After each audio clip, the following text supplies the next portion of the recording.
Olá! Estamos aqui para mais um encontro de estudo da psicologia positiva, de felicidade, de bem-estar subjetivo, das forças de caráter, dos relacionamentos humanos. E enquanto a gente espera o Instagram avisar para o povo, né? Vamos ficando por aqui. A Ariela já chegou.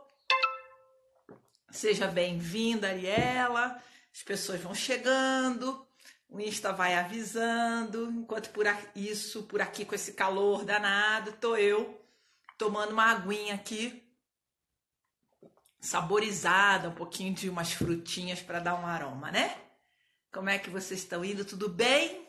Jéssica chegou, seja muito bem-vinda. Daisy, que bom que você está aqui. Todo mundo dando um alôzinho. Muito bom. Vamos lá, senhor Instagram. Vamos combinando, chamando as pessoas aí. Tudo bom, Daisy? Depois a gente tem reunião, né? Um pouco trabalha, um pouco se diverte, né? Tá bem. Pessoas, nós vamos... Tudo bem, Vandi? Que bom que você está aqui. Deixa eu dar uma acenadinha. Eu, como sempre, trazendo aqui minha colinha das anotações do estudo do nosso livro de hoje, que aparece para você torto, né? Mas é Flow e Psicologia Positiva, do mestre Helder Camei, com quem eu tive prazer de ser aluna, e que é a segunda tese de doutorado em Psicologia Positiva no Brasil, né? A primeira tese foi de Lilian Graziano, né? Então, um livro de um estudioso muito conceituado. A gente não trouxe diretamente o autor da teoria do estado flow, que é o Mihaly, porque a leitura dele é muito densa, muito complexa, e meu grupo lá do WhatsApp, que gosta de acompanhar o estudo, né, fica com uma linguagem mais palatável. A Deise está perguntando se eu estou animada. Eu já nasço animada, eu já acordo animada, né? Dizia meu ex-marido que eu não acordava, eu surgia. Vai ver que é por isso que é ex-marido, né? Dádiva, seja bem-vinda. Que bom que você está aqui, Simone. Vamos aguardando. A Deise fala que esse livro é maravilhoso. Sim, maravilhoso, né? A Café com Carreira, direto de Ivenha, Mato Grosso do Sul. Que delícia você estar aqui. Oi, linda, saudade também da Simone. Vamos entrando, vamos chegando. Pessoal, hoje eu pensei... Ela tá rindo, né? Que eu surjo é ótimo, né?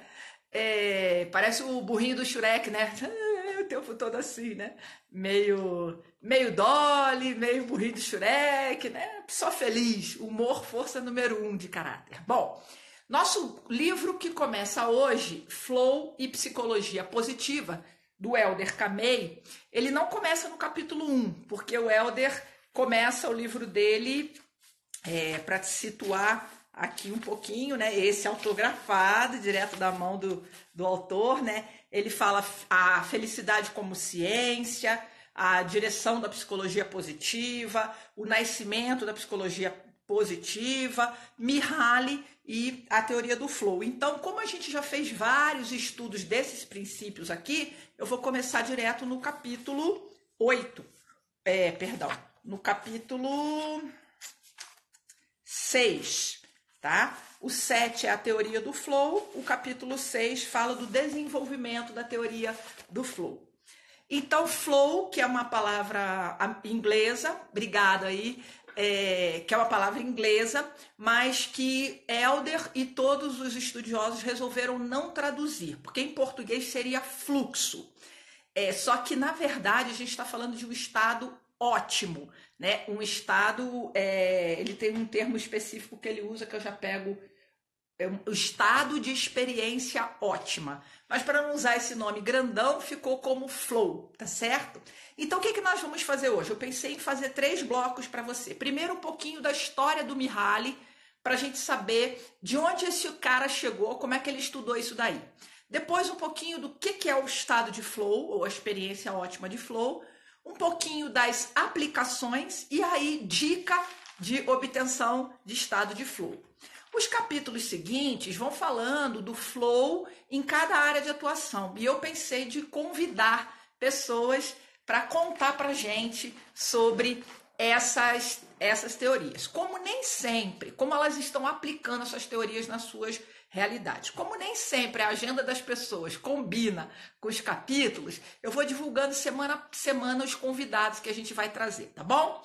Lembrando que está programado para abril, save the date aí, início de abril, eu e a Annelise Laranjeiras estaremos fazendo um curso presencial aqui em São Paulo, na região do Butantã, Morumbi, a gente está decidindo ainda o lugar, sobre que nós vamos chamar da experiência de florescimento humano, tá?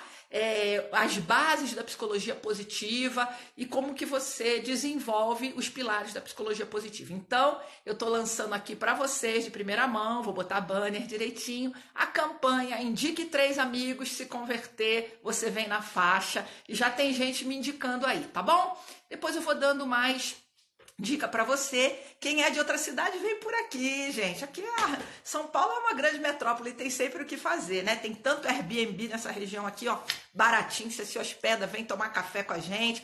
Vai ser delícia, tá bom? Então, bora começar. Já temos um povo a bordo aí. 2 maravilhosas. A Annelise vai estar com você semana que vem, né, Deise? Falando sobre constelação. Essa mulher fala sobre tudo, é um espetáculo. Ela vai estar aqui comigo também apresentando, tá? Então vamos começar o seguinte. Quando Martin Seligman, quem lembra quem é Martin Seligman? O considerado pai da psicologia positiva. O que é mesmo a psicologia positiva? Um campo novo de estudo da psicologia que se voltou para o lado saudável da personalidade, o que faz as pessoas serem ok nas suas vidas cotidianas e humanas. Não está estudando nem adoentado, nem celebridade. Gente comum, que nem eu, que nem você, que leva uma vida comum, que nem eu, que nem você, de vez em quando está na sofrência, de vez em quando está em êxtase, né? Então, o Martin Seligman deu um foco de estudo para o estado de bem-estar, o que faz uma vida valer a pena. E aí batizou esse movimento de psicologia positiva, que não foi ele que criou esse termo, tá? Foi Maslow, lá nos anos 60, um humanista, ele reaproveitou esse nome. Mas o cara pensador, o cientista, pesquisador, o cabeção por trás da psicologia positiva é um cara nascido na Croácia. Aí, em território considerado húngaro, né? Depois que reconfigurou, que virou Croácia. Que tem um nome lotadinho de consoantes, gente. Se a Deise ou alguém puder escrever, porque no Insta a gente não consegue escrever aí, põe o nome do dito cujo. Eu vou botar depois aqui, quando eu salvar lá no YouTube, eu vou colocar todinho, o nome do autor, o nome dos livros, tudo que eu for referendando aqui eu coloco. Aliás, quero te pedir, faz um arrastão aí, traz gente para se inscrever aqui no Insta, mas, gente, depois vai lá no YouTube, dá aquele likezinho, dá aquela compartilhada e dá aquela comentada lá para o canal crescer, né? Muito bem. O cara por trás da teoria chama-se Mihaly e em português se pronuncia o sobrenome dele assim, ó, Csikszentmihalyi. Csikszentmihalyi. Mihaly Csikszentmihalyi. Como eu sou amiga parça dele, vou passar a chamar ele só de Mihaly, tá legal? Depois eu boto o nome dele aí. Esse húngaro, ó, tá escrito lá, acho que tá faltando letrinha, viu, Simone? O Csikszentmihalyi aí tá faltando letrinha, né? Todo, né? X e Mihaly não. E tem Y. Então, obrigado por você ter escrito aí, mas não tá tudo certinho não, que o nome do homem é osso. E o Helder, quando dava aula pra gente, falou que quem não soubesse falar o nome do Mihaly já perdia 3 pontos na pós. Você tentou escrever, né? Muito obrigado. Então, Csikszentmihalyi, assim que se pronuncia, tá bom? Csikszentmihalyi. Bem, o Mihaly é um cara que ainda está vivo, mas ele é sênior, né? Jovem há muito tempo. Ele nasceu nos anos 30, precisamente em 34. Então, o Mihaly foi um cara que viveu a situação de guerra, tá? Ele viu a família dele, ele perdeu 2 irmãos na guerra, ele esteve em campo de concentração e ele foi uma época do mundo muito sofrido, né? Em 2 estados de guerra. E aí, o Mihaly, desde pequeno, tentava escapar daquela realidade tão caótica, tão sofrida, e ele fazia isso através do xadrez. Quando ele jogava xadrez, os pais deles eram embaixadores, ele veio de um bom berço, né? Teve que se refugiar por causa de guerra e tal, né? Quando o pai dele, quando ele tinha... Oi, Jame, que delícia você tá aqui, querida. Mili. O Mihaly, quando ele jogava xadrez, ele percebia que ele se refugiava daquele mundo caótico, ele ia para outra dimensão, ele esquecia do tempo, ele fazia aquela experiência de imersão muito grande. Sandrinha, obrigado por estar aqui, tá certo? E conta uma história de que uma vez ele chamou o irmão dele para pescar, rapazotezinho, né? E estava saindo para pescar, chamou o irmão dele, e o irmão dele estava lá concentrado numa carpintaria, consertando alguma coisa, reparando ou construindo alguma coisa, não me lembro bem, perdi um pedaço da fofoca. E aí, o Mihaly falou, você quer ir? Não, tô aqui consertando meu parangolé aqui, né? E o Mihaly pegou o barco, atravessou o lago, foi lá pro meio do lago, pescou, não pescou também, não sei se tinha peixe, estou contando a história no geral, né? Voltou para casa umas 4 horas depois. Quando o Mihaly abriu a porta e entrou, o irmão dele, que estava lá na carpintaria, virou e falou assim, ué, você já voltou?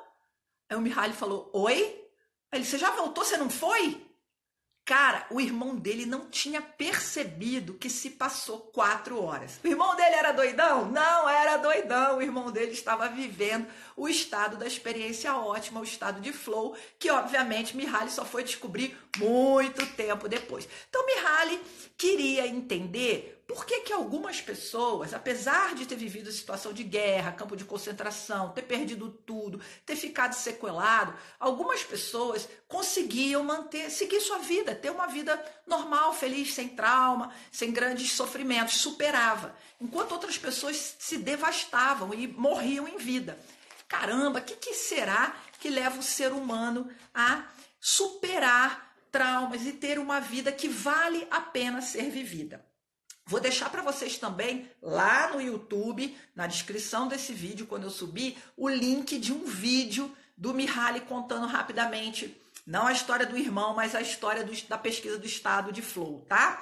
Eu vou deixar também um link de um vídeo chamado Menino Maestro, que é um garoto exemplificando o estado de flow, e o nome do Mihaly, dos livros, tudo que eu vou citar aqui, tá bom? Vou dar tudinho para vocês. Tá tudo bem até aqui? Tá bacana?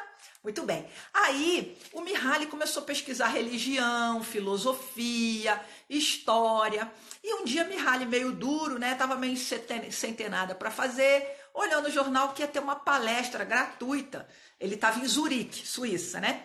Com um cara aí que ele não sabia quem era, sobre disco voador. Falou, tô fazendo nada, né? Vou lá assistir o caboclo falar de disco voador. Só nerd mesmo, né, gente? Você tá à toa sem fazer nada, você vai assistir palestra de OVNI? Não vai, né? Mas o Mihaly vai, porque ele é cabeção. Ele é desses. Por isso que ele tem teoria de flow e a gente não tem. A gente de bobeira vai ver Netflix, né? Ah, tá tudo certo.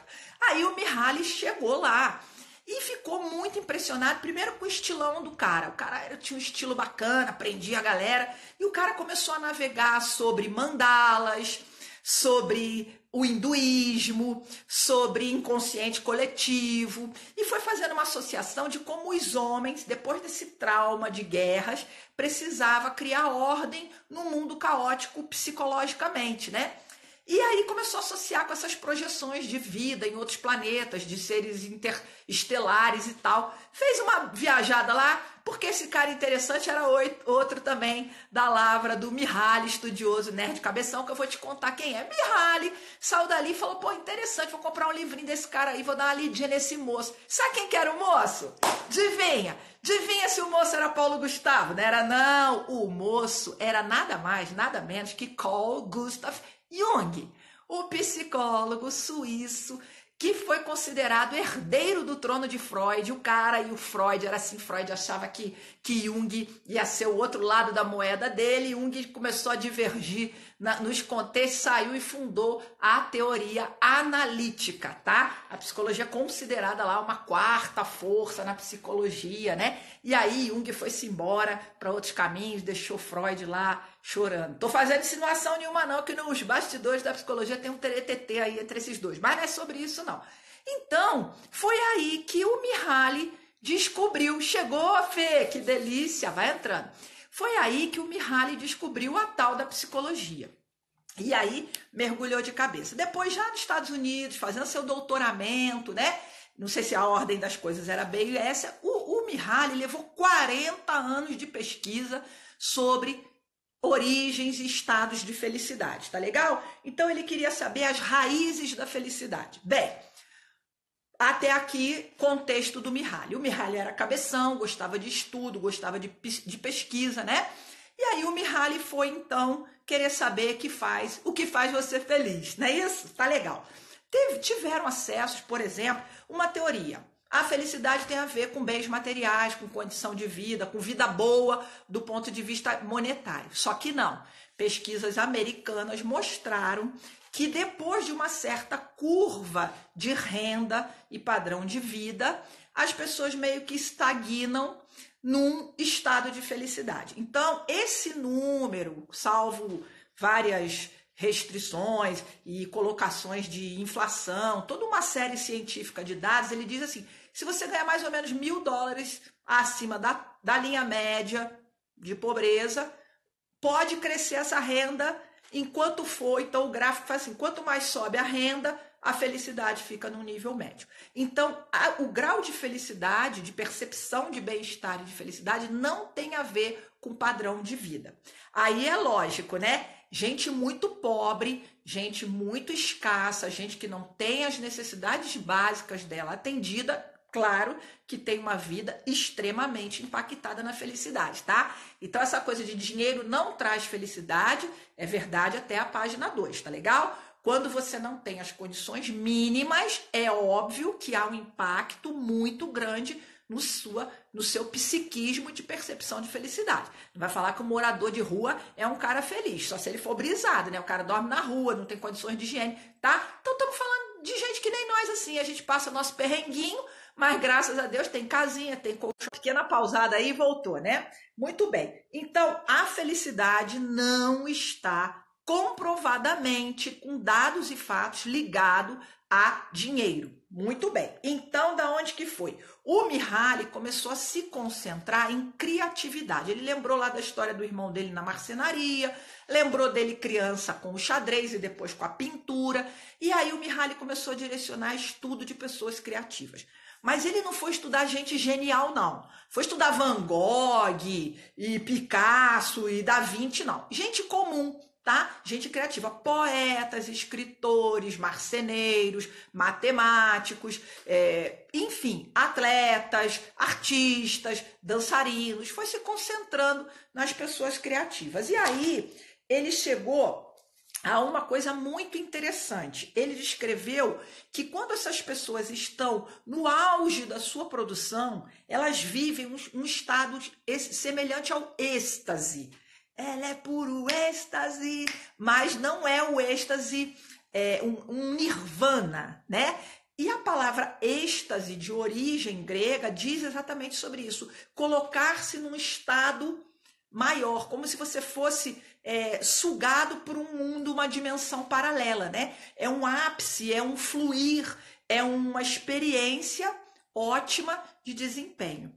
Caraca, o que faz essas pessoas terem isso? Ele foi entrevistando, ele e a equipe dele, 40 anos de pesquisa, gente de tudo quanto era jeito, contando os depoimentos. No link que eu vou deixar do vídeo dele, ele vai trazendo trechos das narrativas das pessoas. E aí eu vou pegar algumas que elas falam assim, é um estado alternativo, como se eu fosse arrebatado, como se eu estivesse num plano paralelo, perda da consciência de mim e do que eu faço, perda da percepção do entorno, é uma imersão naquela alegria, naquele estado de realização do que se está fazendo. A Café com Carreira está colocando assim, no History tem um documentário sobre a vida de Einstein e dá para ver vários momentos em que ele entra em flow, Sabe seu marido, quando tá vendo futebol, se seu marido gosta de futebol, que ele fica lá no futebol, você fala tudo, o cara não sabe, ele não sabe se você entrou, ele não sabe se você saiu, ele não sabe que se tá pegando fogo na casa, o bicho fica lá desligado, doidão, mas não é flow não, mas é só para ilustrar. A gente lavando a roupinha, né, lavando uma loucinha, só que não. Então, o estado de flow é descrito como uma experiência Autotélica. Gente, que nome chique é esse? Autotélica, porque é o prazer pelo fazer. Não é uma experiência de recompensa. Você não faz aquilo porque você vai ganhar uma meta, um dinheiro, um bônus, porque você vai construir uma obra de arte, porque você vai deixar um legado, você está fazendo as pirâmides. Não. Você faz porque você faz. É um chamado do seu coração. Uma vez eu vi um depoimento do cara, o primeiro cara que subiu o Monte Everest, né? Conseguiu subir.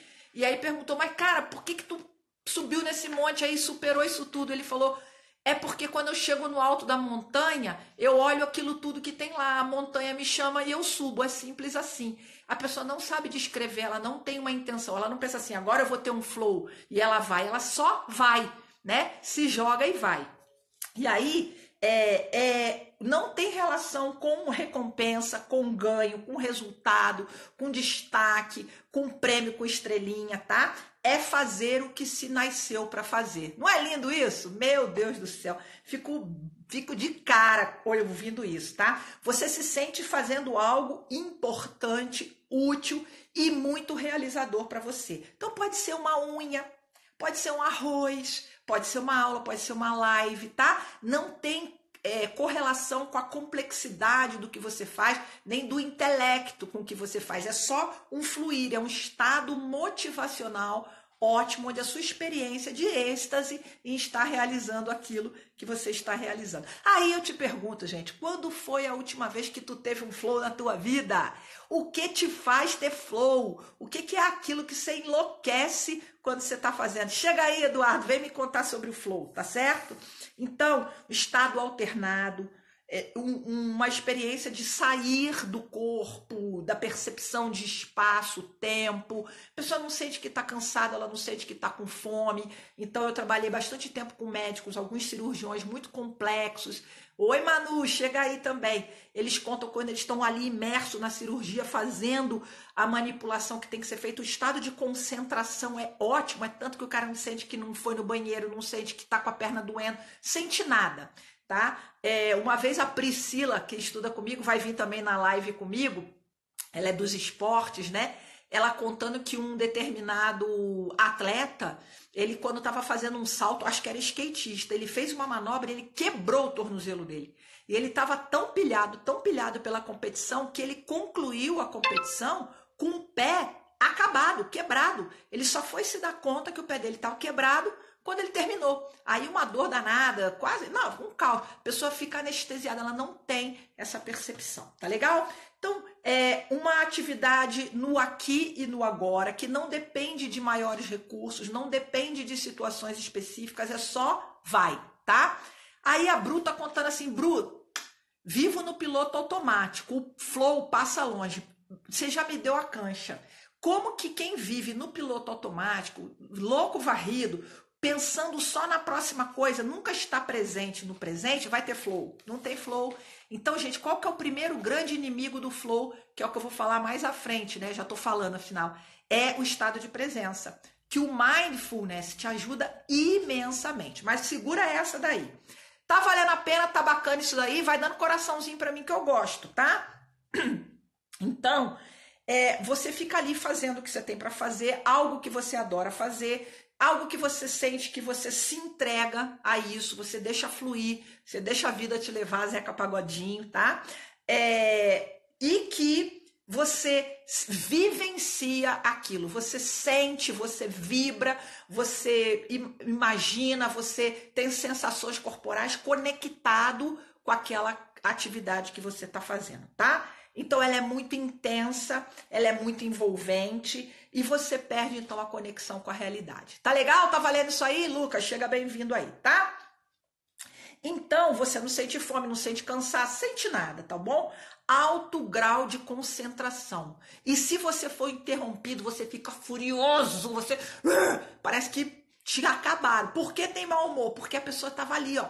Todo o corpo dela encharcado de bioquímica, de felicidade, de concentração, de estado ótimo. Então, empresas como o Google estão fazendo estudos até na NASA para explicar. Simone está falando que adora meu jeito de expor o conteúdo porque correlaciona com o nosso dia a dia. É claro, porque eu não sou Mihaly não, minha filha. Sou daquelas que tá à toa, vai assistir palestra de OVNI, não. Eu sou gente como a gente, é um flowzinho por mês e olhe lá, né? Às vezes eu tenho um flow na live, mas aí o Instagram corta meu barato porque ele derruba o vídeo, né? Muito obrigada. Então, esse estado de fluxo, ele vem sem esforço, tá? E sem intenção. Não já vou ter um fluxo. Não vai ter um fluxo. O fluxo só acontece, tá bom? Então ele diz assim, ó, foi estudado esse estado o Einstein em várias situações, a Fafá já me falou sobre isso aqui, dançarino, músico, o Helder Camei fez a tese de doutorado com dançarinos de dança de salão, em músicos, em matemáticos, em programadores de sistemas, tá? E eu tive uma experiência muito interessante com CEOs, tem vários.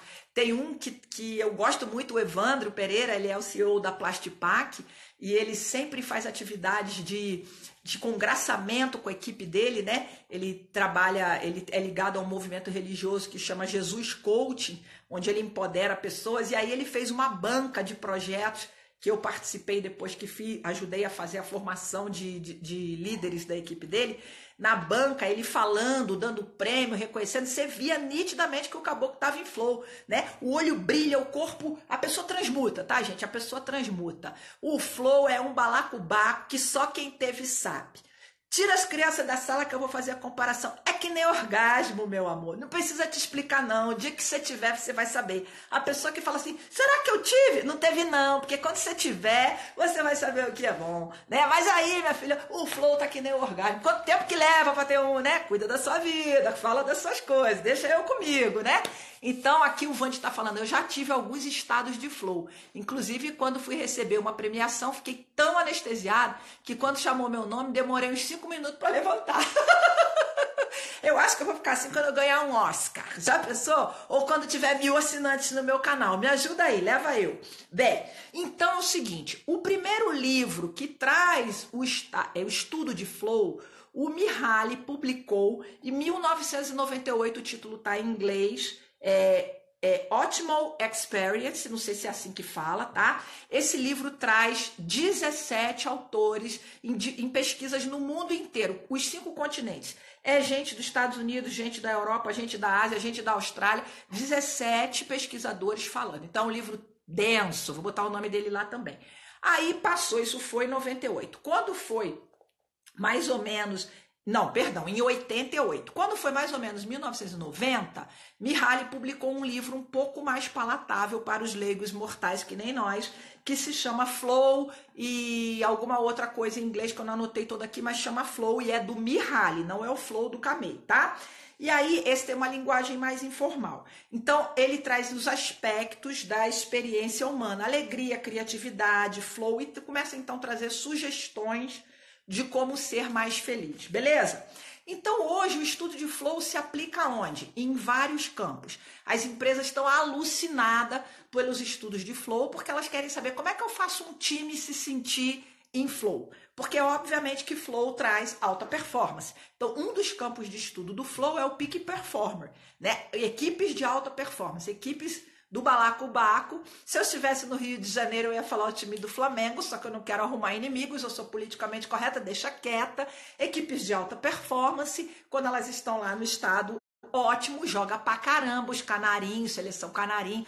Os caras fazem um negócio do capeta, os caras são os capeta com aquela bola no pé, ator, dançarino, enfim, os artistas, em geral, a gente vê com mais clareza, tá? Na redução do estresse, o flow para autoestima, o flow para o campo da educação, o flow para gerenciamento, management e para liderança. Então, os campos de estudo do flow, a gente vai estudar nas próximas lives, são enormes, tá? E aí eu vou começar a trazer gente para falar sobre isso. Agora, por fim, quero deixar para vocês umas dicasinhas de como propiciar o flow, aquelas hashtag dica de como é que eu posso ter flow. E aí, a minha amiga Bruna já foi dando uma dica. Existem 4 aspectos importantes do flow. Caneta na mão, bora anotar. Berna, que bom que você tá aqui, filha. Vamos aí. Primeiro aspecto, os aspectos psicológicos. Você com você mesmo, tá? Você com o seu interior, tá? Segundo aspecto, eu vou narrar. O segundo, aspectos ambientais, do ambiente, do lugar, das circunstâncias em que você está. Então, pensa um líder, ele cuida de selecionar pessoas com probabilidades de estados psicológicos adequados, ele cuida do ambiente, existem os aspectos sociais que são interpessoais, o time, tá? Então, tem o eu, tem o ambiente, tem o time, que é aspectos sociais, e tem a criatividade. Tô adorando tanto de coraçãozinho que tá rolando por aí. Então, veja só. Aspectos psicológicos. Primeiro, sua capacidade de... Ai, Júlia, chega aí, meu amor. Sua capacidade de foco e de atenção, de estar presente no presente. Dica, então, mindfulness, né? Presente no presente. Quem está no piloto automático não consegue estado de flow. Ansiedade não combina com flow, tá? Aquela entrega, foco e concentração. Depois, perceber desafios nas suas atividades, né? Desafio não precisa ser uma coisa complexa. Desafio é aquilo que te motiva, que te dá aquela cenourinha para você ir atrás. Então, coisa que te dá uma ansiedade boa, né? Vai fazer a live, eu estudo, eu pesquiso. Então, esse estado de se sentir desafiado. Vai aparecendo os migs aqui, eu vou ficando nervosa com as pessoas sabidas que estão aqui, eu não posso deixar furo. Esse desafio, tá? Depois, a abertura, o não julgamento, a não criticidade, a não rigidez, para que você possa viver, captar o que está acontecendo e se entregar nesse flow. Por último, ainda no aspecto psicológico, a clareza, o porquê, o propósito, né? Por que você faz aquilo? O senso de pertencimento, aquilo te domina, é uma coisa que te faz a alma vibrar, tá certo? Pode ser um bolo, não precisa ser, como eu já disse, nada muito complexo. Nas atividades sociais, a gente vai falar do time. Então, a gente está falando se a equipe tem confiança, se existe um ambiente que favorece a concentração, não é um ambiente muito disperso. Imagina hoje em dia as empresas com aquele bando de baia, uma barulheira danada, tudo aberto, entra e sai de gente. Você imagina que você está ali querendo ter um flow, o telefone toca, e-mail chega, o chefe grita, o coleguinha fala alto, o celular do outro toca. Gente, isso é tudo anti-flow, tá? As metas muito claras, as metas compartilhadas. E a Fernanda falou que me ouvir é um convite para o flow. Vamos junto, vamos fluir.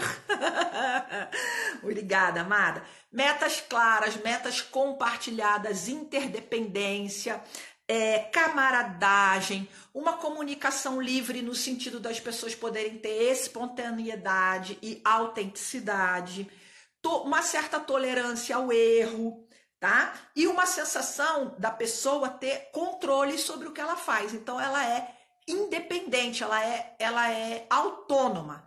Isso tudo combina com a tua equipe, combina com a tua empresa. Lá na tua empresa é desse jeitinho mesmo. Se sente dona do seu pedaço, tem silêncio, seus colegas são tudo gente boa, você pode falar tudo que você pensa, não é? Então, como é que quer inovação, minha gente? Como é que quer alta performance? A gente vive lá na senzala, com todo respeito aos nossos irmãos. Estamos falando da coisa ruim da senzala, né? Ficar com os grilhões no seu pé, né? Para com isso, chefe tirano. Para com isso, líder que dá chibatada na gente, que não vai ter flow não, tá? Muito bem. Os aspectos do ambiente acabamos de falar. Tem que ter novidade, tem que ter desafio, tem que ter segurança emocional e física, tem que ter ambiente propício pro pensar, né?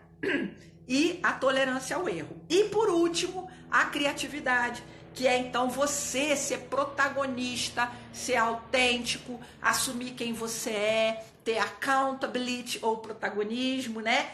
Ter foco em resolução e ser alguém que assume um certo nível de risco. Curtiu?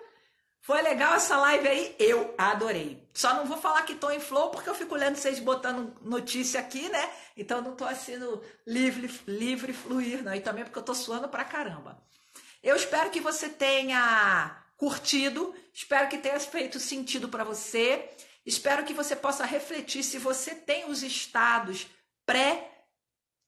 pré-condicionais para flow e que você possa levar para suas equipes esses conhecimentos, tá? Então, voltando aqui, o livro do Helder Camei, Flow e Psicologia Positiva, gratidão imensa.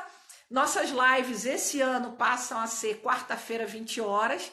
Semana que vem a gente tem novidade com convidado por aí, sempre para falar da psicologia positiva. Não vou seguir ipsiliter e os capítulos do livro, porque como eu vou trazer gente para contar seu depoimento, a gente vai tendo aquele jogo de cintura, aquela abertura aí. Lembra que eu tenho meu grupo de liderança no Telegram. Quem quiser manda um direct para mim que eu deixo o link para você. Tem o grupo de estudo que não está estudando, mas está lá no WhatsApp que a gente fala de felicidade. E o grupo de BP, tá bom? O Vandi tá falando para mim que tá lendo o livro e tá adorando. A Bru tá falando que eu sou demais, que vai lembrar de mim sempre quando estiver batendo a biela. Obrigado. E a Daisy tá falando que foi maravilhoso, tá? Muito obrigado, gente. Um grande abraço. Permita-se viver flow. Não passe a sua vida sem ter um flowzinho, gente. Ninguém pode desencarnar desse planeta sem ter vivido um flow. E depois que você tiver tido um flow, tu vai ficar viciadão, não vai mais querer nada na vida a não ser flow, tá bom? Beijo. A gente se vê semana que vem, quarta-feira, 20 horas. Fui.